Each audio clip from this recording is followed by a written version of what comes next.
اللہ تعالیٰ نے اس بچے کے اندر یہ پاور دیا تھا کہ اگر وہ اندھے کے اوپر ہاتھ پھیر دے تو اندھا سیدھا ہو جائے، آنکھ والا ہو جائے۔ بادشاہ کے دربار میں ایک اندھا آدمی تھا، اس اندھے کو پتا چلا کہ فلاں نوجوان ہے، وہ اندھے پر اگر ہاتھ پھیر دے تو وہ صحیح ہو جائے۔ بادشاہ سلامت کے دربار میں جو درباری تھا وہ بہت سارے تحفے تحائف لے کر اس کے پاس پہنچا، دیکھیے آپ یہ سامان رکھ لیجئے، میری آنکھ کو صحیح کر دیجئے، بس میری آنکھ صحیح ہو جائے، میں آسمان کو دیکھ لوں، میری دلی خواہش ہے، اس لیے آنکھ کی اہمیت اگر پتا کرنی ہے تو اندھے سے پوچھ لیجئے۔ اب وہ آدمی وہاں گیا، پہنچا، لڑکے سے ملا، لڑکے نے ایک ہی شرط رکھی، آپ ایک اللہ کو ماننے والے ہو جائیں، میں ابھی دعا کر دیتا ہوں، آپ کی آنکھ صحیح ہو جائے گی۔ ٹھیک ہے بھائی میں مانتا ہوں، ایک اللہ کو ماننے والا ہو گیا۔ پھر اس بچے نے آنکھ پھیرا، وہ آدمی صحیح ہو گیا۔ اب یہ پہلے تو اندھا تھا، اب آنکھ والا ہو گیا۔ بادشاہ کے دربار میں پہنچا تو بادشاہ نے کیا کہا، ابے تو پہلے اندھا تھا، اب آنکھ والا کیسے ہو گیا، کیسے تیری آنکھ آ گئی؟ بادشاہ سلامت دیکھیے نا، ایک بچہ ایسا ہے اور اس کی دعا سے یہ سب ہو گیا ہے۔ بادشاہ کو کھٹکنے لگا، کیونکہ حکومت کے جو لوگ رہتے ہیں وہ کھٹکتے کہ بھائی آخر یہ نیا آدمی کون ہے، اس کے اندر اتنا پاور کیسے ہے، لوگ تو اسی کے پیچھے بھاگنے لگیں گے۔ کون ہے بھائی، حاضر کیا جائے، او درباری ہو چلو حاضر کرو، کون ہے؟ بچے کو بھی لایا گیا۔ ابے تیرا استاد کون ہے؟ میرا فلاں آدمی استاد، اس کو بھی لایا گیا۔ بادشاہ نے اپنے دربار میں اس مولوی صاحب کو، راہب آدمی کو ذبح کر دیا۔ کیوں ذبح کیا؟ اس لیے ذبح کیا کہ دوسرے مولوی اٹھنا چاہیں گے تو اٹھیں گے نہیں کہ بھئی یہ کام نہیں سکھانا ہے، یہ کام نہیں کرنا ہے، اس لیے ذبح کر دیا۔ لیکن بچے کو ذبح نہیں کیا۔ کیوں نہیں کیا؟ کہ کچھ حکومت کے لوگ یہ بھی سوچتے کہ یہ آدمی ہے کام کا، اس کو ایسے مارنا چاہیے تاکہ پبلک میں مارا جائے، تب سب لوگ ہمارے خلاف نہیں اٹھیں گے۔ ویسا ہی ہو رہا ہے۔ پہلے کیا کرتے، چند لوگوں کو بلایا، ارے حاضر ہو، چند لوگ حاضر ہو گئے۔ ارے اس بچے کو کون لے جا کے مارے گا؟ لے جاؤ پہاڑ کے اوپر، لے جاؤ پہاڑ کی چوٹی پر لے جانا اور پھینک دینا۔ ارے نوجوانوں غور کرو، تمہاری دعاؤں میں وہ تاثیر ہے۔ لوگ لے کر گئے پہاڑ کے اوپر، نوجوان نے ہاتھ اوپر اٹھائے اور جملہ کہا، اللہم اکفنیہم بما شئت، اے اللہ میری طرف سے تو ان لوگوں کے لیے کافی ہو جا۔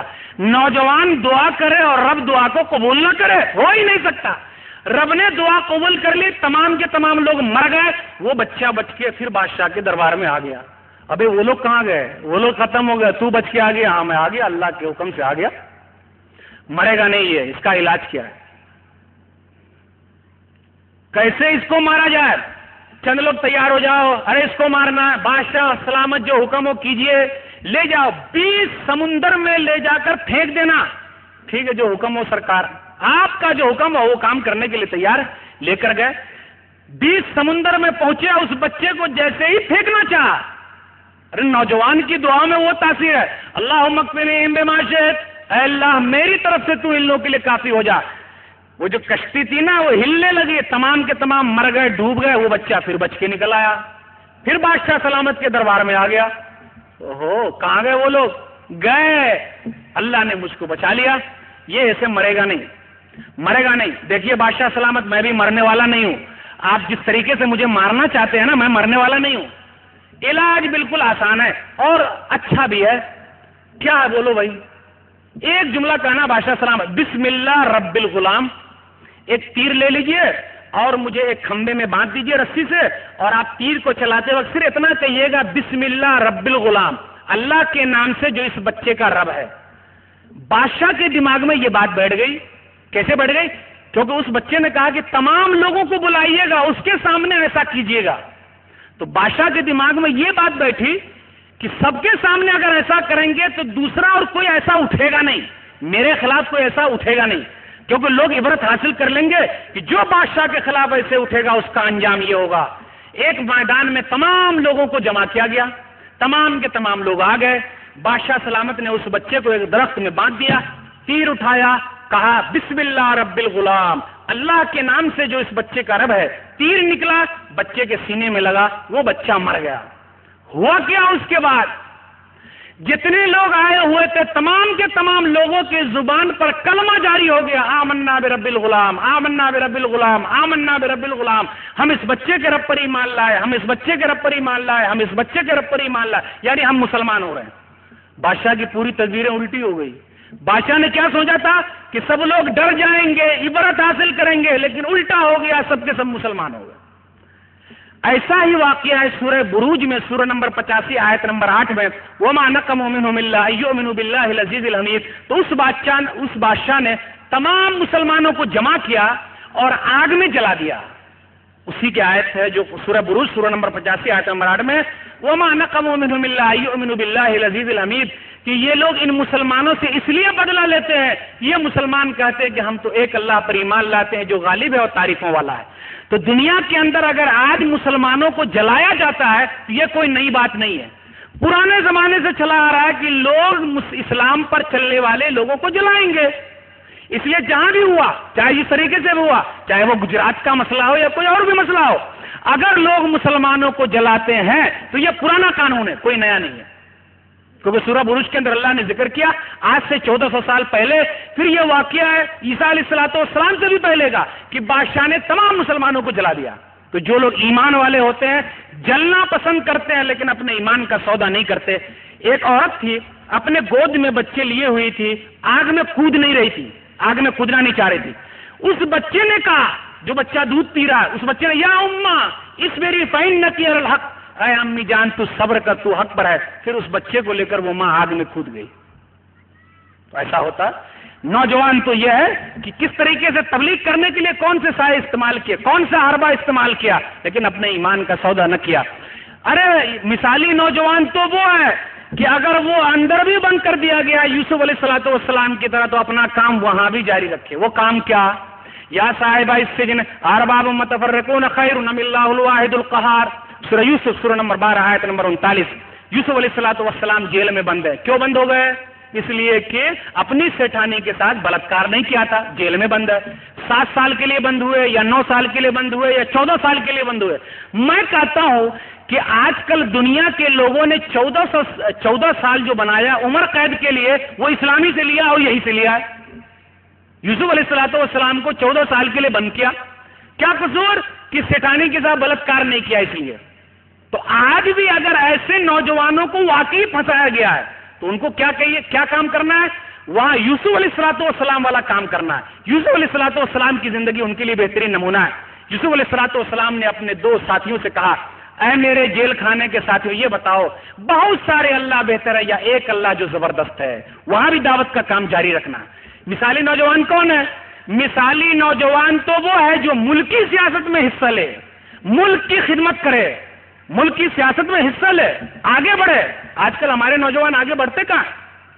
ملک کی خدمت کرنا ہے۔ جس ملک میں ہم رہتے ہیں اگر کوئی ہمارے ملک کو نقصان پہنچانا چاہتا ہے تو ہمارے لیے ضروری ہے کہ ہم اپنا سینہ آگے بڑھائیں، پیٹھ نہیں۔ ملک کی حفاظت ہمیں کرنی ہے، ہم نوجوانوں کو کرنی ہے۔ اس لیے ہمارے نوجوانوں کو چاہیے کہ وہ ملکی سیاست میں حصہ لے۔ میں قرآن کے حوالے سے کہنا چاہوں گا، سورہ یوسف سورہ نمبر 12 آیت نمبر 55، رب اجعلنی علی خزائن الارض انی حفیظ علیم۔ یوسف علیہ السلام نے اپنے بادشاہ سے کہا، اے بادشاہ سلامت، مجھے وزیر خزانہ بنا دیجئے، فائنانس منسٹر، مجھے وزیر خزانہ بنا دیجئے، میں دیکھ بھال کرنے والا ہوں۔ تو کیوں نہیں؟ غیر مسلم ملک میں مسلم وزیر بھی ہو سکتا ہے، کیونکہ ملک کی حفاظت ہر ایک کے اوپر ہے۔ ہر ایک کے اوپر ضروری ہے کہ وہ ملک کی حفاظت کرے اور ملک کی حفاظت کے لیے اپنی خدمات کو آگے پیش کرے اور آگے آئے۔ مثالی نوجوان کون ہے؟ مثالی نوجوان تو وہ ہے جو جلدی شادی کا اہتمام کرے۔ آج کل جلدی شادی لوگ کرتے نہیں، کیوں نہیں کرتے؟ لوگ بھاگتے۔ بہت سارے نوجوان کیا کہتے ہیں، جی ابھی پاؤں پر کہاں کھڑے ہوئے ہیں، جب پاؤں پر کھڑے ہو جائیں گے تو شادی کر لیں گے۔ ابھی بھی آپ پاؤں ہی پر کھڑے ہوئے، ہاتھ سے نہیں چلتے ہیں، آپ پاؤں ہی سے چل رہے ہیں، کیوں بول رہے ہیں ایسا؟ بھئی اللہ تعالیٰ شادی کے ذریعے برکت پیدا کرے گا، اللہ تعالیٰ برکت دے گا۔ تو بہت سارے ایسے بھی ہیں ماں باپ جو اپنے بیٹیوں کی جلدی شادی نہیں کرتے۔ کیوں نہیں کرتے؟ ان کو جہیز لینا ہے، میرا بیٹا تو ابھی 25 سال کا ہوا ہے، ابھی شادی کر دوں کیا؟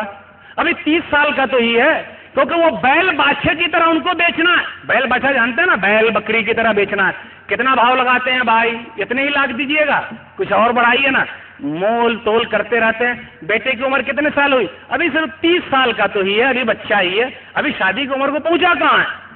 کیوں؟ وہ کام کرنا ہے۔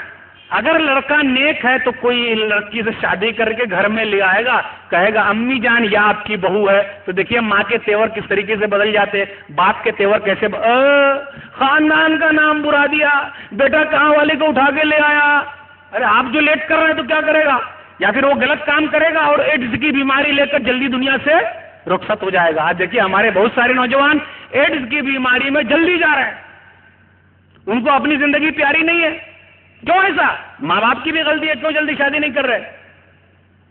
بہت ساری لڑکیوں کے رشتے نہیں ہو رہے، کیوں؟ اگر وہ لڑکی کمانے والی ہے نا، ذرا پڑھی لکھی ہے، تو ماں باپ اس میں عین کاپ نکالتے، میری بیٹی تو اتنی اچھی ہے، ہونے والا داماد ذرا موٹا ملا نہیں، ذرا لمبا ملتا نا، یہ ذرا ناٹا ہے، میری بیٹی کتنی لمبی ہے، کتنی اچھی ہے، وہ ذرا تھوڑا کالا ہے، اس میں عین کاپ نکال رہا ہے، وہ خاندان کا نہیں ہے، وہ اپنے اس میں کا نہیں ہے۔ بیٹی کی عمر زیادہ ہوتی جا رہی ہے، اگر شیطان نے بیٹی کو بہکا دیا اور کسی کے ساتھ بھاگ گئی تو بیٹیاں نے تو ناک کٹوا دی، ارے خاندان کا نام نیچا کر دیا۔ ہم اور آپ نے سوچا کہ وہ برائی کی طرف کیوں گئی؟ اس کو برائی کی طرف ڈھکیلنے والے ہم اور آپ ہیں، ہماری انا ہے، ہمارے ذات برادری ہے۔ یہ تو سید بھی ہو، مرزا بھی ہو، افغان بھی ہو، یہ تو سید بھی ہو، مرزا بھی ہو، افغان بھی ہو، تم سبھی کچھ ہو، بتاؤ تو مسلمان بھی ہو۔ فرقہ بندی ہے کہیں اور کہیں جاتے ہیں، کیا زمانے میں پنپنے کی یہی باتیں ہیں؟ وضع میں تم ہو نصارہ